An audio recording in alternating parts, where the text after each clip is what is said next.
Kwa hiyo tunaenda kuongelea sifa ya uungu, ndio topic yetu, lakini somo letu kubwa tu jinsi ya kupanuka ndani kule, sifa ya uungu. Basi chukua Biblia yako takatifu, tutaenda kusoma Wakorintho wa pili sura yake ya 13 mlango wake wa 13 kwa Biblia moja. Kwa Biblia nyingine ni Wakorintho wa pili sura ya 13 mlango wa 14. Kwa hiyo verse ile ya mwisho, kale ka verse ka mwisho.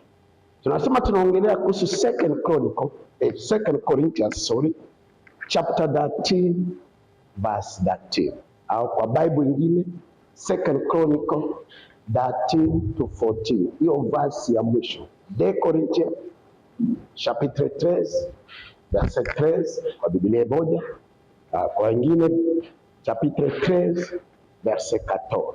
Kama umepata sema amina, kama hujapata sema haleluya. Basi tutasimama na tuweze kusoma neno.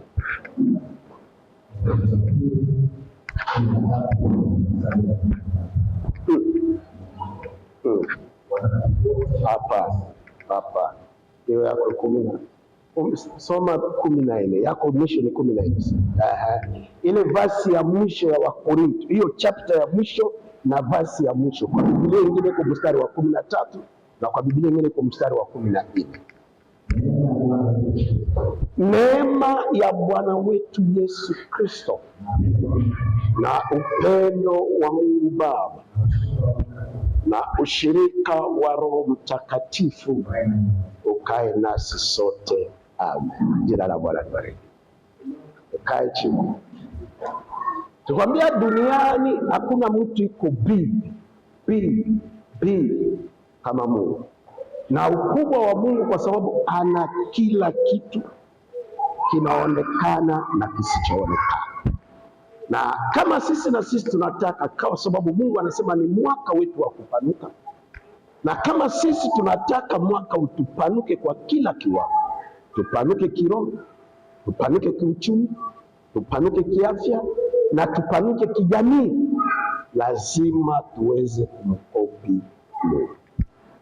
Sasa tumetoka kusoma katika kitabu ya Wakorintho wa pili. Kiukweli si Wakorintho wa pili, hapana. Kiukweli hiyo ni Wakorintho wa tatu. Paulo alitumia kanisa ya Wakorintho barua 3, na barua 2 iliweza kufika na barua moja haikuweza. Barua ya kwanza alituma ilifika, lakini barua ya pili alituma na Tito haikufika, ilipotea njiani, na hii barua ya 3 ndio ikafika, wao wakihesabu kuwa barua ya nini, ya pili. Na Korintho ni wapi? Korintho ndio ilikuwa wakati wa Paulo, ndio kama Dubai au China, ndio soko kubwa ya kibiashara dunia nzima wakati wa kina Paulo.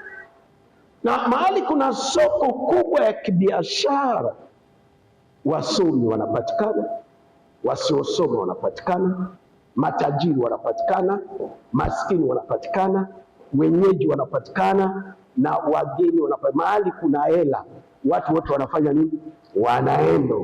Na ndio utakuta hii kanisa wakati wa kina Petro, wa kina Paulo, ndio kanisa ilitembelewa na wahubiri wote wa kimataifa wa wakati huo. Utakuta mwenyewe ameanzisha hiyo kanisa ni mhubiri wa kimataifa Paulo. Utakuta mchungaji mwenye Yesu alimwambia na kuachia kanisa Petro. Ukisoma Wakorintho wa kwanza, yuko naitwa Kefa. Petro alitoka Asia akaenda katika kanisa ya Wakorintho. Utakuta askofu wa kwanza Yakobo alienda katika kanisa ya Korintho. Utakuta mwalimu bora kupita walimu wote katika Agano Jipya sio Paulo, ni Apolo.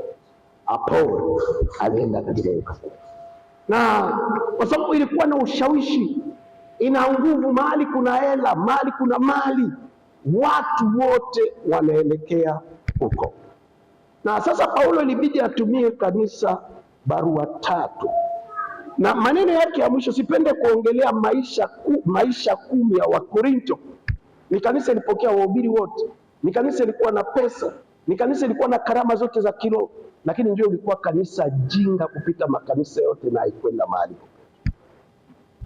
Lakini sipende kuongelea tabia 10 ya kanisa ya Wakorintho. Napenda kuongelea maneno ya mwisho ya mtumishi wa Mungu Paulo aliyefungua kanisa ya Korintho.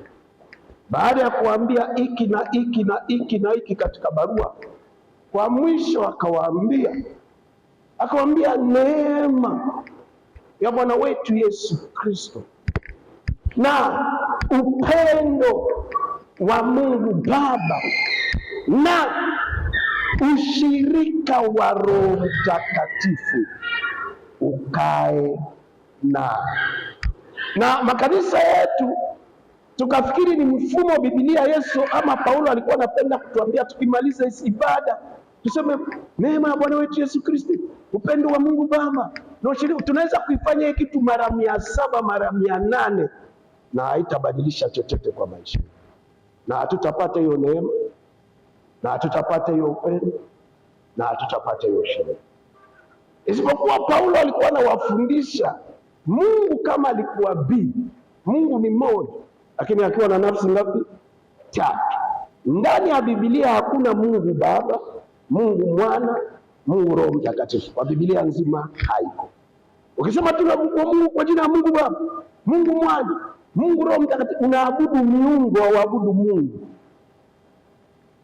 Ndani ya Biblia kuna jina tu, kwa jina ya Mungu Baba, Mwana na Roho Mtakatifu. Hakuna kwa jina ya Mungu Baba, Mungu Mwana, Mungu Roho Mtakatifu. Lakini kuna jina ya Mungu Baba, Mwana na Roho Mtakatifu. Mungu ni kama mtu binadamu. Kwa mimi Dr. Frank kuitwa Dr. Frank, ndani yangu kuna nafsi ngapi? 3.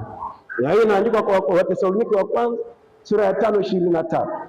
Nina mwili ndani yangu, nina roho ndani yangu, na nina nafsi. Na hii vitu 3 uweze kuita Frank mwili, Frank roho, Frank nafsi. It is impossible. Utaniita Frank aliye na mwili, roho na nini na nafsi. Hivyo Mungu ni mmoja, lakini akiwa na nafsi ngapi? 3. Baba, Mwana na Roho Mtakatifu ndio anamfanya Mungu. Lakini ukishaenda kwa ibada tunaabudu Mungu Baba, Mungu Mwana, Mungu Roho Mtakatifu, ni watu waabudu Mungu, wanaabudu Mungu. Sasa Paulo akapenda kutaka kuelezea kanisa ya Korintho vile Mungu alivyo na jinsi Mungu aliweza kupanuka kutoka small, kutokuwa na kitu na kuwa na kila kitu. Akasema neema ya Bwana wetu Yesu Kristo. Neema si ya baba. Neema ni ya Kristo. Kwa katika uungu wao walijigawa katika majukumu. Unaelewa? Kama vile mwili ina majukumu yake, kama vile nafsi ina majukumu yake, na kama vile roho pia ina nini? Ina majukumu yake. Sasa katika kiungu neema ni ya Yesu Kristo na upendo ni wa Mungu Baba na ushirika ni wa Roho Mtakatifu. Sasa nitaanza leo polepole. Nafikiri naweza kuchukua wiki 2-3. Tunataka kupanuka. Najua maisha kutokuwa na kitu, na najua maisha ya kuwa na kitu.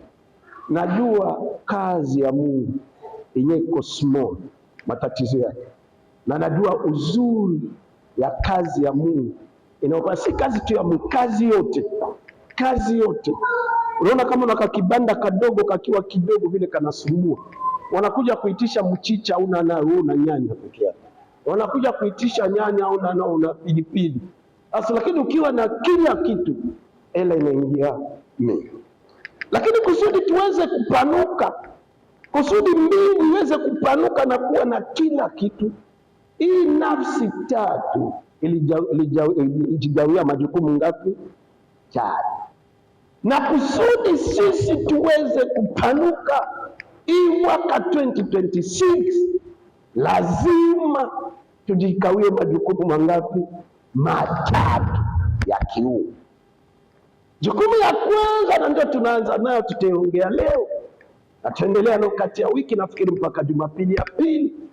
Akasema neema ya Bwana wetu Yesu Kristo ikae nasi, kwa isiondoke tu. Asubuhi tuwe nayo, mchana tuwe nayo, jioni tuwe nayo, usiku iwe permanent hapo. Unajua kuna kitu kodogo kwa muda na kisha baadaye afanye nini? Au lakini Mungu anataka neema. Paulo anataka neema ya Bwana wetu Yesu Kristo asubuhi, mchana, jioni, usiku iwe nasi kila wakati na kila dakika. Nikwambia neema inamaanisha mambo tatu. Maana ya kwanza ya neema, ukikuta wakati malaika Gabriel amemtokea Miriamu, alimwambia ni Miriamu, umepata nini? Neema. Na Miriamu hakuwa naelewa neema gani amepata. Uko nanielewa? Anambia umepata neema. Katika mabinti yote ya dunia wewe umepata nini? Neema. Neema ni kusema Miriamu alikuwa amechumbiwa, na alipokuwa amechumbiwa kitu Miriamu alikuwa anasubiri na alikuwa anaombea kila siku. Ni mambo mengi, na nakwambia inawezekana mwaka hii wa 2026 kuna vitu 2-3 uko naombea, lakini ukifanya sawasawa na vile mbingu ilifanya, mbingu itakushangaza, utapata zaidi ya vitu ulikuwa naombea. Miriamu alikuwa anaomba asubuhi, anaombea uchumba yake. Usiwe na chochote kitaweza kufanya nini? Uchumba ivunjike, kwa sababu uchumba si ndoa. Ni ndoa peke yake ivunjike, lakini uchumba inaweza ikavunjika. Alikuwa anaikemea, anaomba asubuhi, anaomba mchana, anaomba jioni, anaomba usiku. Kwa ajili hiyo ndio kitu alikuwa anatarajia. Kitu ya pili alikuwa anaombea Miriamu, alikuwa anaombea kuhusu siku harusi yao. Vitu vyote vinahitaji kwa harusi vipatikane, kama magari vipatikane. Tutasimu mtu mmoja akae na watoto pale nje, mtu mmoja hapa hivi ya dirisha. So unaona hii makelele itaingia kwa redio. Mtu mmoja tasi hapo akae na kiti pale kwa dirisha akiwa anafuata mafundisho, kwa sababu tunapenda, tunafanya kitu kitaalamu. Tunataka kando ya sisi kusikia, watu watupate kwa YouTube, watupate kwa Facebook, then wataposikia wanaweza pia kushawishika kuja kuabudu na nini na sisi. Watoto ni baraka, lakini kila maneno ya Mungu ni nini? Ni baraka. Asa Mariamu alikuwa anaombea mambo, alikuwa anaombea kuhusu uchumba yao isivunjike. Namba 2, alikuwa anaombea kuhusu kwa harusi yao, na hiyo ndio ilikuwa maombi ya Mariamu pekee yake. Leo alikuwa bikira, lakini Biblia inasema Mariamu, malaika Gabriel akamwambia umepata neema. Na alipomwambia umepata neema, maana yake akamwambia utazaa, utabeba mimba na utazaa nani? Mtoto. Mtu asiyejua wanaume aweze kubeba mimba, mtu asiyeolewa aweze kubeba nini? Mimba. Kwa hiyo maana ya kwanza ya neema ni kupata kitu mtu atarajie kufanya nini? Kukipata. Kuna vitu mwaka hii 2026 kwa maisha yetu tunavitarajia. Kuna vitu mwaka hii 2020 kwa maisha yetu hatuvitarajii, lakini mbingu ikukutembelea. Nataka mwaka hii upate neema, upate vitu ukutarajia kuipata. Jina la Bwana libarikiwe. Mariamu akapata ujauzito bila mume. Mariamu akapata mtoto bila mume. Kwa hiyo akapata vitu akutarajia kupata. Hiyo ndio kitu inaitwa, jina yake ni neema. Ninakumbuka mwezi imepita, mwezi imepita, tuliomba na mtu mmoja Uingereza, na huyu mtu nilipokuwa nafundisha kwa redio zamani, tumerudi kwa redio, tumeanza kufundisha kuanzia Ijumaa. Tulifundisha, nitawarudishia mafundisho kila Ijumaa saa 3 usiku tunafundisha kwa redio. Tulianza Ijumaa na tunaendelea mwaka yote mzima tutakuwa nafundisha kwa redio. Na wakati nilikuwa nafundisha kwa redio zamani, kabla hatujahama Kawe tukiwa kwangu, na kuna watu walipata namba yangu hapa, tukaomba nao, then huyu hapa akashirikisha mtoto yake Uingereza, na alipopirikisha binti yake Uingereza, binti alikuwa anaolewa na mzungu na wakakosana na mzungu. Walikaa kwa ndoa miaka 12, lakini katika miaka 12 ni miaka 4 ilikuwa halali, ndio walikuwa wamefunga harusi, na miaka 8 haikuwa halali, walikuwa wanaishi kama tusi, waliishi pamoja na mzungu. Walipoachana divorce, mzungu aliomba divorce, waliomba wagawe mali, na mzungu mahakamani akasema yuko tayari amlipe mali ya miaka 4. Msichana akasema mimi nimekuta huyu mzungu hana mali, alikuwa na kampuni kadogo ya mameli ya kupeleka vitu Marekani, kupeleka vitu na nchi mbalimbali, na hii kampuni tumepambana sisi naye kwa miaka yote 12. Kwa hivyo nahitaji anilipe mali kwa miaka 10 na ngapi? 12. Ilikuwa tatizo kubwa mahakamani. Binti yao wakaenda mahakamani. Kwa kisheria huyu binti apende asipende atalipwa miaka ngapi? Ile ndio ndoa yao, kwa sababu watapeleka makaratasi inadhibitisha wameona kwa miaka ngapi ile, lakini kiukweli wameishi miaka 10 na ngapi? Na 2.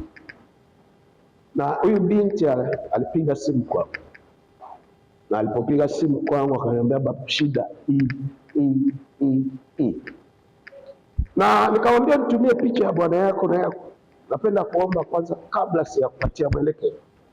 Niliomba 3 days, wanaomba kwa ajili ya binti, kwa ajili ya mzungu, natia picha yao usiku, na waombea, na Mungu akanipatia jinsi ya kumwelekeza tufanye maombi. Nikamwambia unaombea kitu moja, lakini naona vitu 3 vinakuja kwa pamoja. Kuna vitu tunatarajia mwaka 2026, lakini kama kweli tutaishi neema ya Bwana, hii mwaka mbingu inaenda kushangaza, inaenda kuleta vitu au kutarajia upate. Nikamwambia hiyo siku tutaomba, utaona vitu 2 vinakuja mara moja, lakini kitu ya 3 inakuja mwezi wa 3. Kuna wakati Mungu anaweza kuongea juu ya kitu bila kupatia tarehe, na kuna wakati Mungu anaweza kuongea juu ya kitu na anaipatia Mungu. Kwambia mwezi wa 3 utaona kitu ya 3. Lakini hii tunafunga leo. Walikuwa naenda mahakamani Jumanne, tukafunga Jumamosi, nikamwombea usiku, kaambia hiyo kesi unaenda kuishinda. Lakini haikuwa siku ya kwenda kuamua kesi, ilikuwa siku ya kwenda kusikiliza kesi, hearing, sio judgment. Kwa hiyo hawatarajia, wanaambia hii unaenda. Akaniambia baba, itakuwaje? Si atende kesi aende kuamuliwa, kesi inaenda kufanya nini? Kusikilizwa. Na nakwambia neema ya Bwana iko juu ya maisha. Walipoia, mzungu alitangulia mapema, na mzungu alipomuona dada akamuita pembeni, akamwambia nimesumbuliwa usiku mzima, naona sione sababu ya tukue na kesi hapa, tubebane usiku na mchana tuwe mahakamani. Wewe ulikuwa mke wangu, nakubali kukulipa miaka yako yote 10 na ngapi? Na 2, tuondoe kesi mahakamani. Wakaenda kwa majaji, mzungu akaomba, sasa mimi sitaki kesi. Msichana kweli amenisaidia, alinikuta niko chini, sasa sione sababu tuwe na kesi mahakamani kila siku, mimi naye nitamlipa miaka 10 na ngapi? Na 2. Wakatoa kesi. Kwanza wamemlipa pesa ya kwanza. Unajua wazungu wana mambo yao. Kesi ya kwanza alimwacha mambo ya nyumba, mabili, manini, hela mrefu tu, akampa hiyo yote. Lakini pesa ya kwanza yake inaingia mwezi wa 2, na mwezi wa 6 anamalizana naye. Lakini the same day alishinda kesi, na haikuwa siku ya kusikiliza kesi. The same day akapata kazi mpya. Akaajiriwa kazi mpya, na kuajiriwa kama mtu wa chini, lakini manager kwa kampuni fulani. Nikamwambia kitu ya 3 inakuja kwa maisha. Mwezi wa 3 Mungu atakuletea mume mzuri, mtaelewana naye na mtaishi maisha mazuri. Sasa maana ya neema ni kupata kitu mtu akutarajia kufanya nini? Kupata. Na hiyo ndio kazi ya sasa. Neema ni ya Yesu Kristo. Yesu amekuja kwa maisha yetu kusudi kutuletea na kutupatia vitu hatutarajie kufanya nini? Kupata.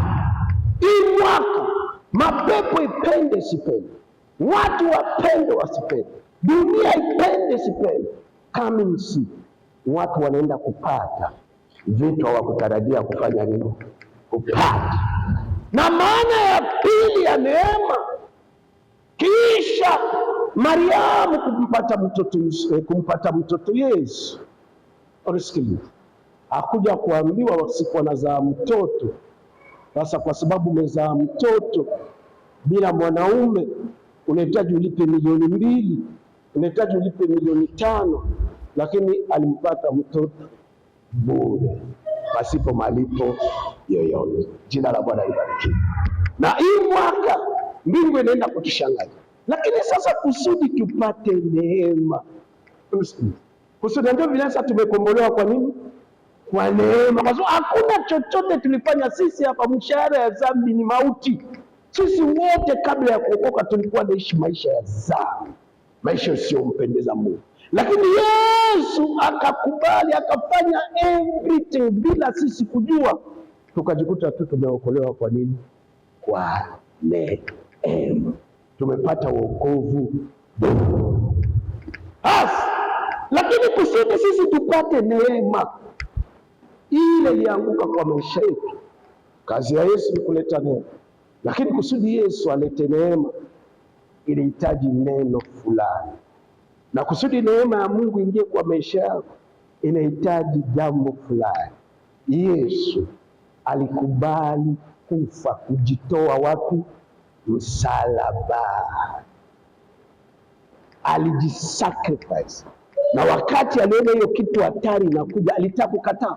Uko na neno, akaomba, Baba, naomba kikombe ifanye nini? Inipitie. Kwa mtu aweze kupata neema pasipo kufanya nini? Kujitoa. Hawezi kwa maisha yako kupata vitu utarajie kupata pasipokuwa na maisha ya kufanya nini? Ya kujitoa. Na Yesu alipojitoa, kitu haikukuwa nzuri, kitu haipendeze, kitu haifurahishe, kifo cha aibu, kudharauliwa. Lakini baada ya kujitoa, Biblia inasema akapata jina kubwa kupita majina yote. Sasa kwa sisi kupanuka, kama tunataka kupanuka mwaka huu, kupanuka wewe kama wewe, kupanuka mahali pale unafanya kazi, kupanuka hapa kanisani, mbingu inatarajia mwaka huu kwako uwe maisha ya kufanya nini? Kujitoa. Kuna watu wengi wanataka kuwa big, kuna watu wengi wanataka kupanuka, lakini hawana sifa ya kufanya nini? Ya kujitoa. Acha nikupatie mfano. Jaribu kusoma Wafalme, Samueli wa kwanza 17:26. Tuone mtu yeyote alijitoa, nini ilitokea maishani mwake. Nakwambia kama una maisha ya kujisacrifice, hauwezi kupata chochote kwa maisha yako. Never. Utabaki kuwa ordinary people.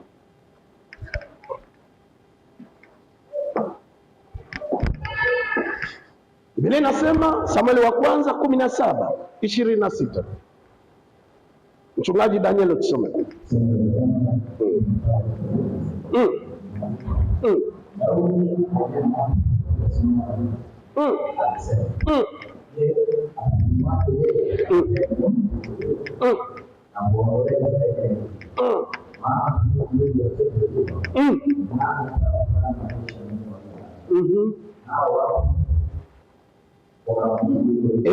Hivyo, amen. Jina la Bwana libarikiwe. 26. Jina la Bwana libarikiwe. Mahali tumetoka kusoma, nikwambie, hauwezi kupanuka kiroho, hauwezi kupanuka kiuchumi, hauwezi kupanuka kifamilia, aweze kupanuka kiafya kama auishi maisha ya kujisacrifice. Lakini sacrifice, kujitoa, si kitu rahisi. Kujitoa ni kitu ngumu. Angalia, wakati Yesu alikubali kujitoa, hawa watu waliokuwa kumshika yeye ndio amewaumba. Hawa watu wanaomziaki yeye ndio anawaumba. Hawa watu wamemvua mavazi yeye ndio anawaumba. Hawa watu wanamtemea mate yeye ndio amewaumba. Hawa watu hawa mpaka kumuua kifo cha nini? Cha ilikuwa shame mbaya. Lakini mwisho wa siku akapanuka na kupata jina kubwa. Biblia si duniani. Unajua kuna watu wana jina kubwa Tanzania, lakini hawana jina kubwa Marekani. Mnajua vipi? Ana jina kubwa. Nilikumbuka wakati ni Malkia alikufa Uingereza, nafikiri. Malkia wa Uingereza alipokufa, marais wa Afrika huku tunawaogopa, walipoenda kwa matanga waliweka kwa basi wote. Wana majina kubwa, wana security kubwa, lakini walipofika Uingereza wote wakawaingiza kwa basi moja. Lakini kwa sababu Yesu alijitoa, hauwezi kupata neema, vitu vinavyokutarajia kupata, hauwezi kupanuka, hauwezi kuinuka kama una lifestyle ya sacrifice. Sasa Biblia inasema, nisikilize sasa, wakati wa Daudi akiwa na miaka 17, akiwa anachunga kondoo ya baba yake, na vita ikatoka katika taifa ya Israeli. Na vita inapotoka, vita si ya raia, vita ni wa wanajeshi. Na Daudi kwa sababu alikuwa anamchezea mfalme kinanda, mfalme akamwambia rudi nyumbani, si tunaenda kwa vita. Mfalme wote wa Israeli ni mwanajeshi. Sauli akaenda kwa vita, mkuu wa majeshi Abneri akaenda kwa vita, wanajeshi wote wakaenda kwa vita. Kaka yake na Daudi watatu pia wakaenda kwa nini? Kwa vita. Wananchi wanabaki wapi? Mjini.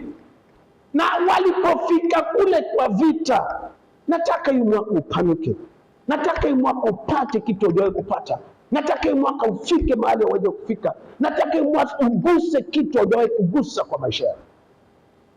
Na wakati walifika katika kule kwa vita, upande wa Filistini kukajitokeza mtu anakubali kujisacrifice kwa jina yake Goliathi. Unajua, mkishapanda ulingoni ya kusema tunataka kupigana, lazima mmoja akufe, aidha wewe au yeye. Sasa mtoe mtu mmoja upande wenu.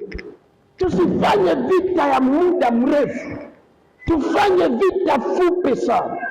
Na hii vita fupi, mimi upande wetu najitoa, amejisacrifice. Na kweli matokeo yake alifanya nini? Alikufa Goliathi. Akasema mimi upande wetu najitoa, niko tayari kupigana na huyu mtu. Lakini na nyinyi upande wenu mtoe pia mtu anayekubali kufanya nini? Kujisacrifice, kujitoa, apigane na mimi. Mimi nikimpiga na kumshinda na kumuua, ninyi mtakuwa watumwa wetu. Unajua haiko sema anakupiga unabaki hai, anakupiga na unakufa.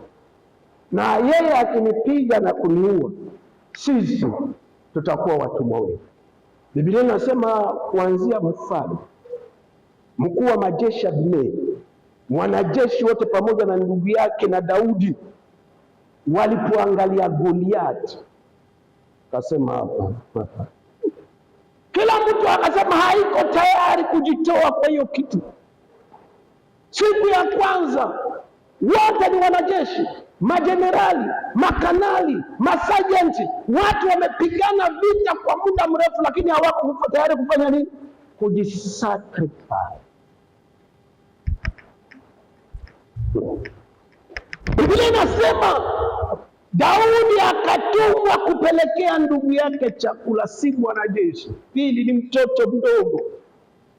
Na Daudi alipofika kule kwa vita, Biblia inasema alipofika tu Goliathi akajitokeza, akatumia. Nimewaambia ni siku ya 40 vita ipigane. kila kitu inasimama. Nakwambia wakati wote mtu anaishi maisha bila sakri, kujitoa yeye, kila kitu kinasimama kwa maisha yake. Na Daudi aliposikia hakutaka kuangalia kimo yake. Daudi aliposikia hakutaka kujua yeye ni mwanajeshi au si mwanajeshi, lakini anasumbuliwa na moyo wa kujitoa. Akasema, huyu nani anayetusi majeshi ya Mungu iliyo hai? Akasema, mimi niko tayari. Hata ukisoma Biblia mfano anamkataza kwa sababu anajua ameenda kufanya nini? Kufa. Kama ni mtoto aweze kupigana na huyo, atakuwa na kisha kuwa sisi tutageuka kuwa watumwa wake.